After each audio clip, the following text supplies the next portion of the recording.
Pontificia Universidad Javeriana, Centro Universidad Abierta.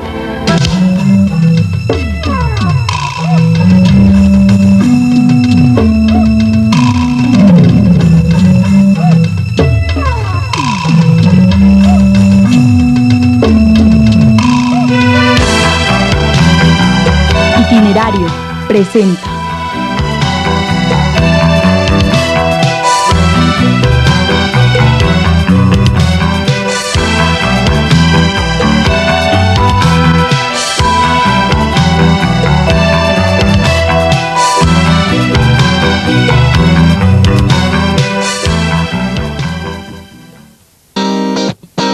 El lenguaje, que es el aprendizaje de los aprendizajes, el conocimiento de los conocimientos, digamos, el conocimiento más sofisticado que el ser humano puede adquirir es el lenguaje.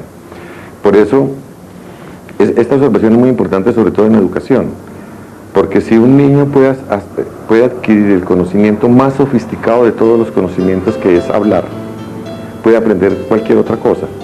Desde el principio dice, si un niño puede hablar correctamente para su edad, puede aprender bien a leer, bien a escribir, bien matemáticas, bien música, porque son aprendizajes de menor nivel que el de hablar. Hay que destruir o acabar con la idea que el problema de aprender música o aprender matemáticas o aprender computadores es un problema de inteligencia. Si el niño habla correctamente, tiene todas las condiciones para aprender todo. Si no lo aprende, no es un problema de inteligencia, es un problema que quizás no tenemos los métodos pedagógicos adecuados para que todo el mundo aprenda, por ejemplo, música.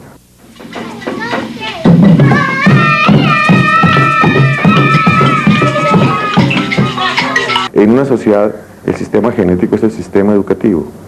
Un mal sistema educativo o un profesor no bien formado es como una tara, puede pasar de generación en generación un aprendizaje malo, una percepción mala. Por eso es tan importante para una sociedad cuidar sus profesores.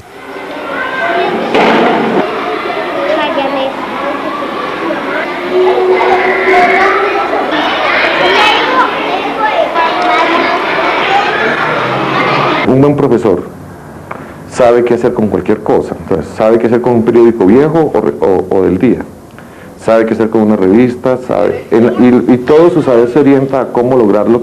Lo único que debe lograr el sistema educativo es que los niños aprendan lo que tienen que aprender en el momento que lo tienen que aprender. Un maestro bueno sabe que el problema es cómo lograr que muchos niños aprendan mucho en el mismo tiempo, y lo aprendan bien, y que esos conocimientos sean pertinentes, esos aprendizajes sean pertinentes.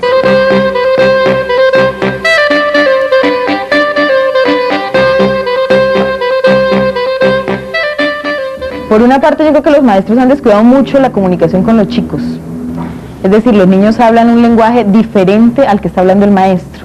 Y el lenguaje del niño es un lenguaje que pasa por debajo del discurso del maestro. Es decir, está oculto, pasa en los baños, en el recreo, se expresa de otra manera, que el maestro no logra ver. Él no logra ver cómo se está comunicando el niño. Y el niño escoge, o sea, para comunicarse realmente escoge sus grupos de pares, ¿no? Entonces el maestro no alcanza como a entrar en ese grupo de pares y se le excluye también de la comunicación. Los niños tienen sus propios lenguajes y crean sus propios lenguajes.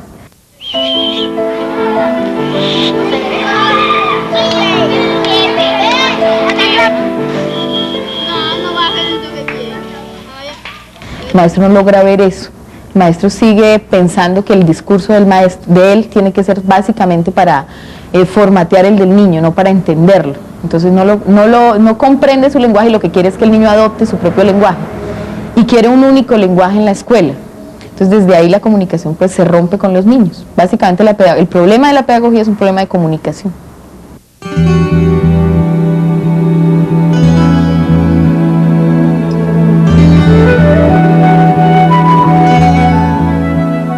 La comunicación es el eje del desarrollo de cualquier propuesta comunicativa, de cualquier propuesta educativa.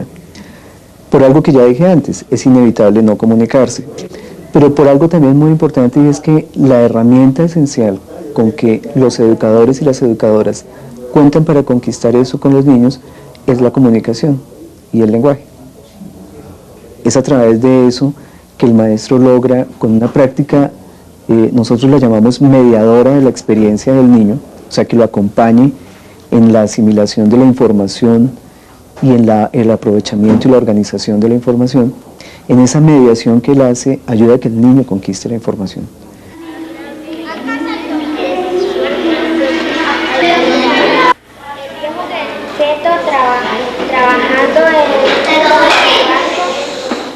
Lo que podemos ver en muchos adultos es que con frecuencia tenemos muy cerca de nosotros muchísima información, muchos datos, y la posibilidad de asimilación es muy poca.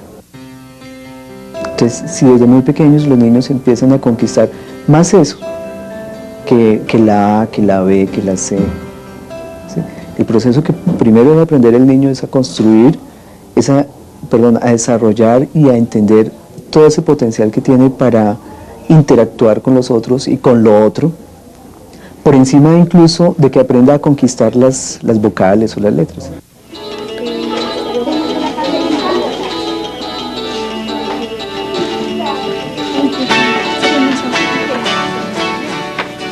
Los medios de comunicación tienen una posibilidad muy grande de ser utilizada formativamente en el espacio escolar.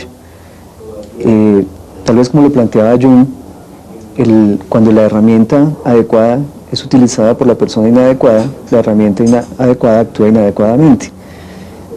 Todo depende en gran parte primero de la concepción que los educadores y educadoras puedan tener de lo que es un medio de comunicación. Segundo, de la asequibilidad que exista sobre algunos elementos mínimos con los que ellos puedan acceder. O sea, hay espacios o hay sitios de algunas regiones donde es muy complicado que lleguen señales de radio, señales de televisión, prensa u otras posibilidades, ¿sí? Y tercero, pues cómo se integra la concepción de los medios que tengan al proyecto pedagógico. O sea, yo creo que en esencia los proyectos educativos institucionales que quieran ser coherentes con el privilegiar la comunicación deben darle a los medios de comunicación un espacio importante en el planteamiento mismo del proyecto pedagógico.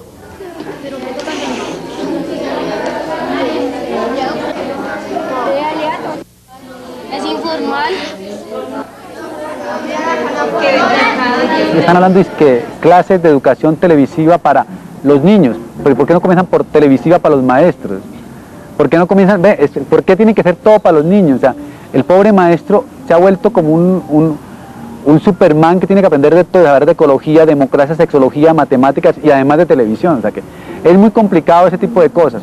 Lo otro es que yo creo que si se asumiera más como una relación natural y no una relación de competencia, sino complementaria, pues podría ser más efectivo. Ahora, decirlo es muy fácil. Decir, mete, señor maestro, la televisión en el aula de clase.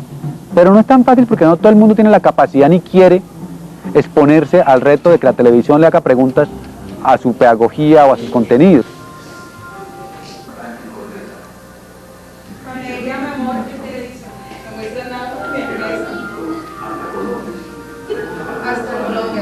A medida que va saliendo gente que es hija de la televisión, esa gente va a poder integrar mejor eso, críticamente o adaptativamente, pero va a poder hacerlo más. En este momento los maestros de la nueva generación yo creo que son mucho más tranquilos para meter la televisión a la escuela, ¿ve?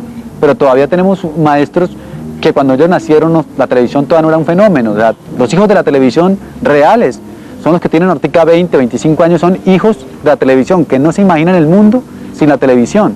Entonces, para ellos va a ser más fácil hacer un ejemplo de la televisión porque es fundamentalmente lo que trabaja dentro de eso, ¿no? Y lo otro es comenzar a hacer programas, sí, obviamente como los que están en la prensa de televisión escuela, que yo creo que las programadoras, los canales privados deberían comenzar a hacer eso, porque si no es crear el televidente del futuro.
La ludoteca significa un espacio para el juego y para nosotros es una estrategia educativa.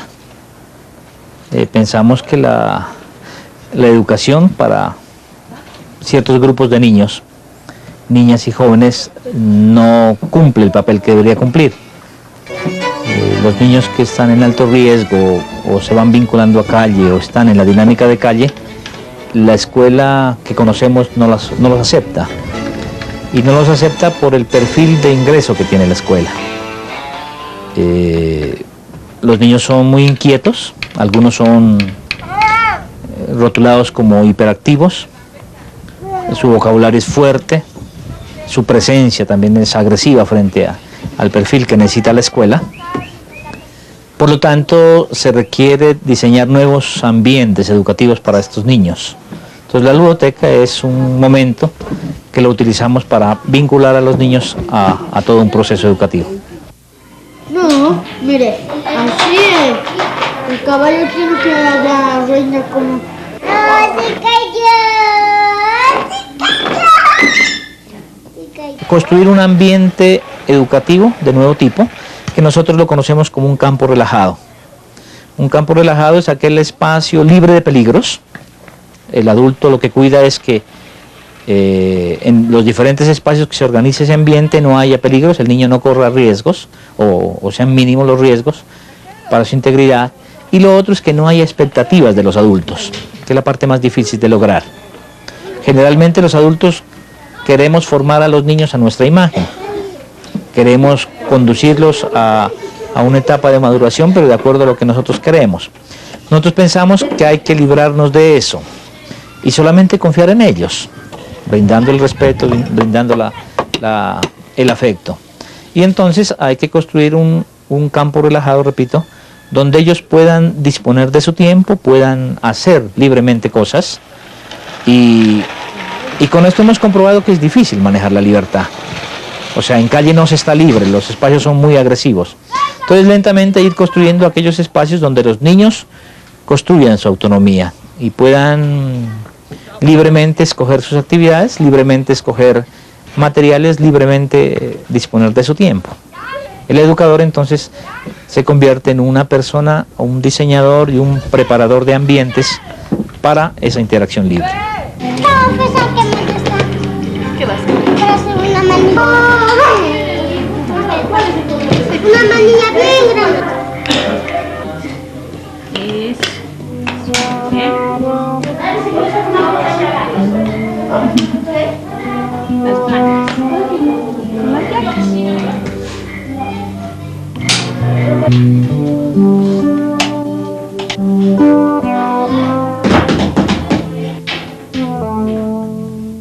Una cosa para el educador que es vital es olvidarse de enseñar, dejar de enseñar.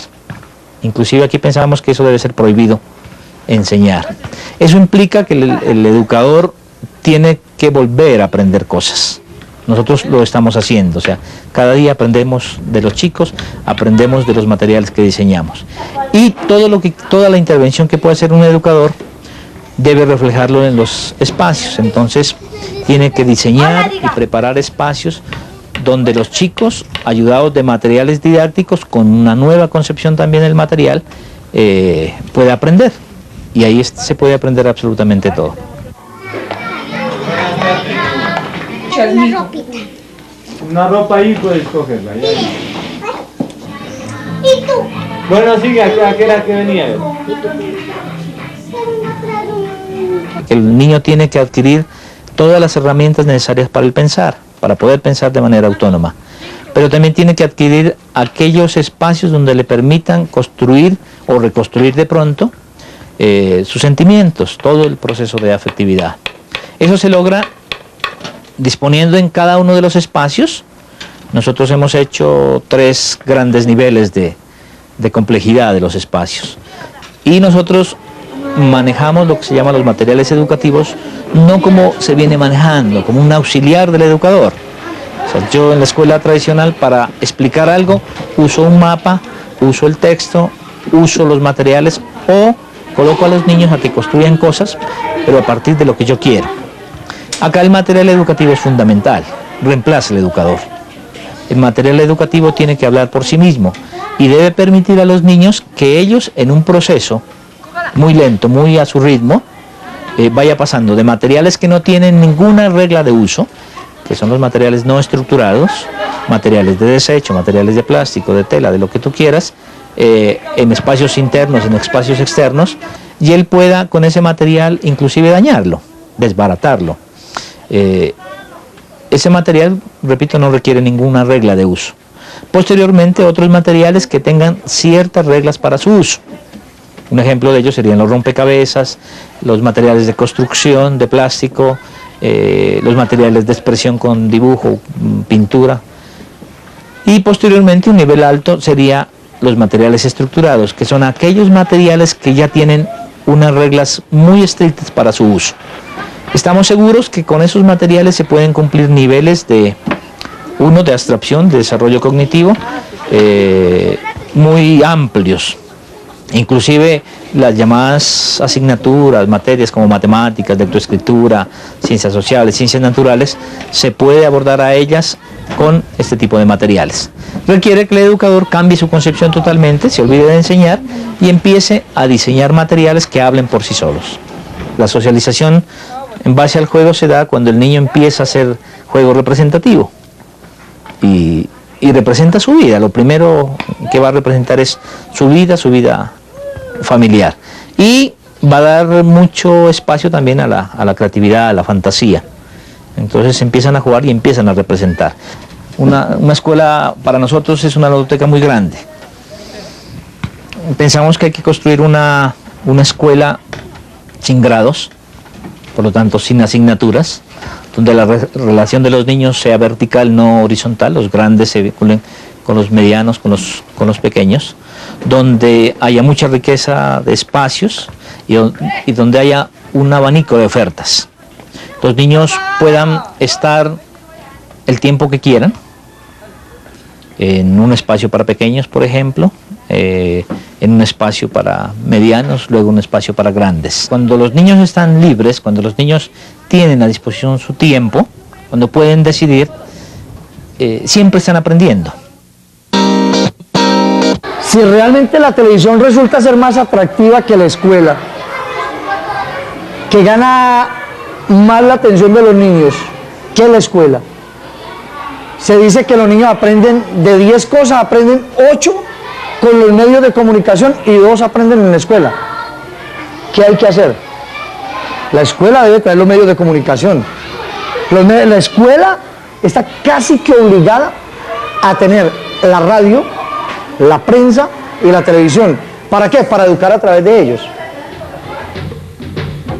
Es un animal que cuando salta utiliza más de 500 músculos y que tiene fama de ser nuestro mejor amigo.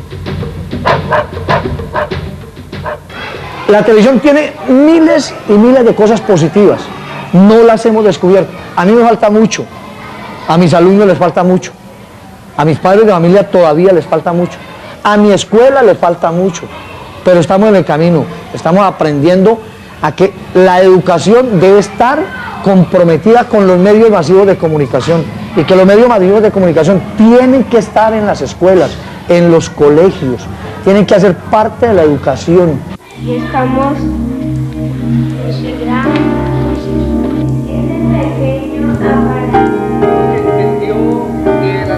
Estamos trayendo la televisión, estamos trabajando con la prensa, estamos trabajando con la radio para que no se conviertan en el enemigo o no sigan siendo el enemigo, el que nos gana la partida, sino que nos ayude a que la escuela sea más atractiva.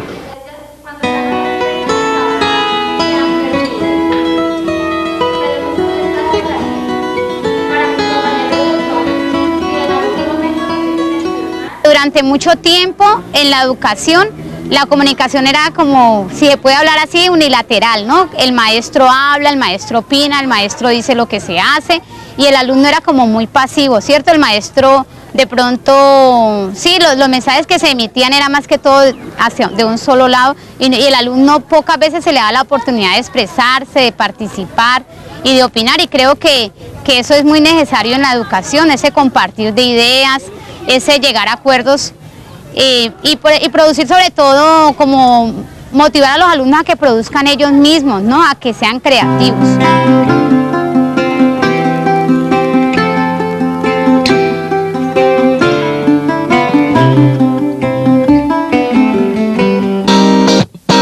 El niño no se educa en la escuela, el niño no se educa en la casa, el niño no se educa en las tres partes y tiene tres educadores, que son el papá, el maestro y el líder, o el astro que él quiere, el deportista, el personaje de la televisión. Entonces esos tres educadores que él tiene actúan al mismo tiempo con él. Dígame cuánto tiempo está el muchacho en la pantalla, o cuánto tiempo está en la clase, o cuánto tiempo está en la calle. En la calle, que es su idolatría, su gusto. Entonces hoy la escuela es múltiple. El muchacho está al mismo tiempo en la casa, en la calle y, lógico, en la escuela. Entonces esos tres elementos, en ese triángulo, digamos, que él está en el centro, es la verdadera escuela. Y esa escuela está toda comunicada, toda intercomunicada. Es decir, escuela y comunicación, educación y comunicación, es algo que hay que verlo no separando las distancias como antes.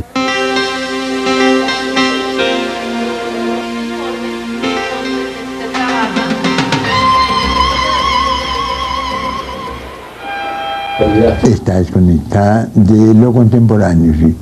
Y este es el esfuerzo que hay que hacer, meter la escuela de lleno en este mundo de la comunicación, en este mundo de la transparencia, ¿no? Donde los top secrets se acabaron, ¿no? Los secretos de arriba, que eran sagrados, se rompieron, ¿no? ¿Qué es la esperanza que nos queda en la humanidad? Que puedan realmente acercarse a lo que a los niños les interesa y compartir eso con ellos, ¿no? Los héroes televisivos, la educación sentimental que aprenden a través de las canciones, los dibujos animados, los videojuegos. El maestro tiene que ver lo que los niños ven, oír lo que los niños oyen. La otra cosa que nosotros tenemos muchísimo interés en propiciar es que el país pase por el salón de clase. El hecho de que los niños empiecen a trabajar con eso, el maestro empieza como a darse cuenta que la escuela no es solamente libros y el tablero. Entonces ahí empiezan como a surgir otras cosas mucho más interesantes y él empieza a darse cuenta que la comunicación es mucho más fácil con los niños. Entonces ya no necesita hablarles de disciplina, de orden, de silencio, porque la cámara, la grabación, no necesita estar motivándolos.